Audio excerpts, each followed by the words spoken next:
متوجہ ہونا چاہیے. سماعت پڑھیے محمد.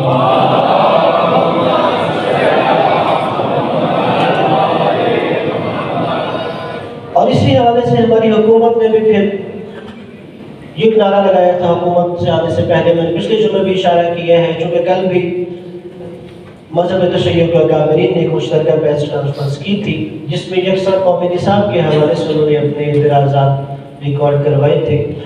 اب اس میں یہ ہے کہ دیکھیے اگر جو نیا قومی نصاب تعلیم بنایا جا رہا ہے اگر اس میں دینی اسباق دیکھیں تو اس کے اندر ہمیں تکفیریت نظر آتی ہے.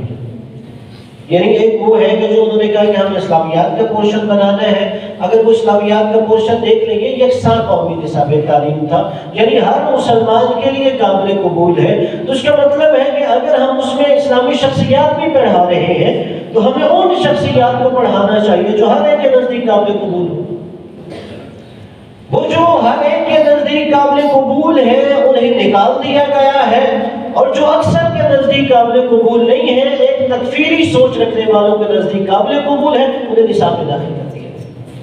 ایک یہ ہے. اور دوسرا اگر آپ دنیاوی حوالے سے دیکھیں اب مثلا سائنس کا چیپٹر ہے تو عام طور پہ جو سی ایک فلسفیانہ بنیاد ہے وہ زیادہ تر لادینیت میں نظر آتی ہے. یعنی اگر بچہ شاید کچھ عرصے کے بعد جب وہ نصاب تعلیم پڑھ لے تو بجائے یہ کہ اسے وہ نظریہ پڑھایا جائے کہ جس سے اسے یہ محسوس ہو کہ نہیں میرا دین بالکل حق بجانب ہے شاید وہ کل کو اس دین کا ہی انکار کر دے. اس کی وجہ یہ ہے کہ جو نصاب تعلیم مرتب کرنے والے تھے ان کے اپنے افکار و نظریات ایسے تھے. اور اس حوالے سے واضح طور پہ جب سے کہ نصاب تعلیم بنا ایک متحدہ علماء بورڈ ہے اس میں تمام مسالک کی نمائندگی ہوتی ہے.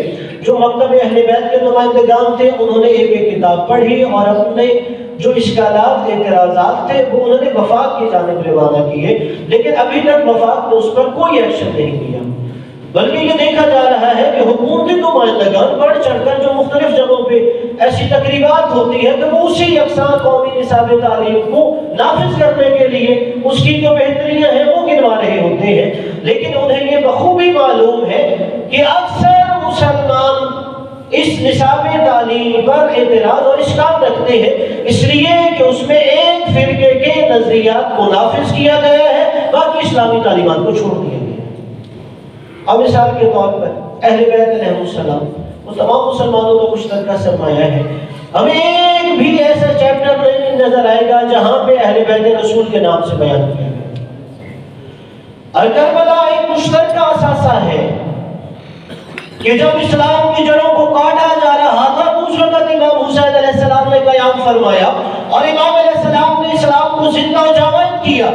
جہاں تک کہ پہلی کتاب سے لے کے 10ویں کلاس تک کہیں عاشورہ اور کربلا کا ذکر تک نہیں. اور جب وہاں پہ مختلف مذہبی تہوار بھی بیان کیے گئے اب مذہبی تہوار میں مثلا کرسمس تک کو داخل کیا گیا یا ہولی تک کو بیان کیا گیا لیکن وہاں پہ عاشورہ کا ذکر نہیں کیا گیا. اس کا مطلب یہ ہے کہ جان بوجھ کر آنے والی نسلوں کو ایک مخصوص فکر اور سوچ کے تحت ہم پروان چڑھانا چاہتے ہیں. اس کے اندر بالکل یکسانیت نہیں ہے کہیں اس کے اندر قومیت نظر نہیں آتی بلکہ اس کا مطلب یہ ہے تکفیریت کو پروموٹ کیا جائے اور بجائے مسلمانوں کو اتحاد کی لڑی میں پرونے کے انہیں اور زیادہ تفریق اور انتشار کی طرف لے جایا جائے. ہم سمجھتے ہیں کہ وزیر اعظم کا جو ایک نظریہ تھا وہ بہتر تھا. وہ چاہتے تھے کہ ایک نصاب تعلیم ہونا چاہیے لیکن ان کے اطراف ایسے لوگ موجود ہیں جو انہیں غلط راستے کی طرف لے کے جائیں گے.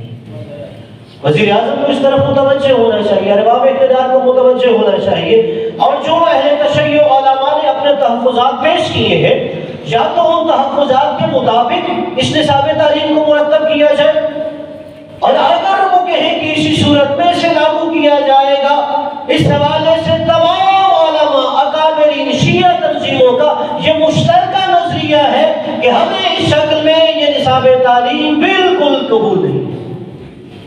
حسینیت زندہ باد، حسینیت زندہ باد، یزیدیت مرد آباد، یزیدیت مرد آباد. بیت دشمنوں پہ لعنت، بے شمار صلوات. اللہم صل علی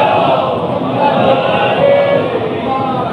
اور اس حوالے سے آپ سب کی ذمہ داری ہے، آپ جس ڈپارٹمنٹ پہ ہے، جہاں پر بھی جو کام کرتے آپ اپنی آواز بلند کیجئے اور ارباب اقتدار تک اپنے احتجاج ریکارڈ کروائیے کہ یہ نصاب تعلیم قابل قبول ہمارے لیے نہیں ہے۔ شاید آپ کہیں کہ اگر وہ لاگو ہو جائے تو کیا ہے، وہ 1 سال 2 سال کے لیے نہیں، وہ آنے والی نسلوں کی تعلیم و تربیت کا سوال ہے۔ اور یہ رسول خدا کا، جیسے میں نے کہا کہ ذمہ داریوں میں سے ایک یہ تھا کہ رسول خدا کا یہ پیشہ تھا کہ وہ لوگوں کو تعلیم دے، تو ہمیں اپنے تعلیمی بنیادیں اسی پر استوار کرنی چاہیے جس سے ہم دین و دنیا محفوظ رکھ سکیں اور اپنی آخرت کو بھی کامیاب بنا سکیں۔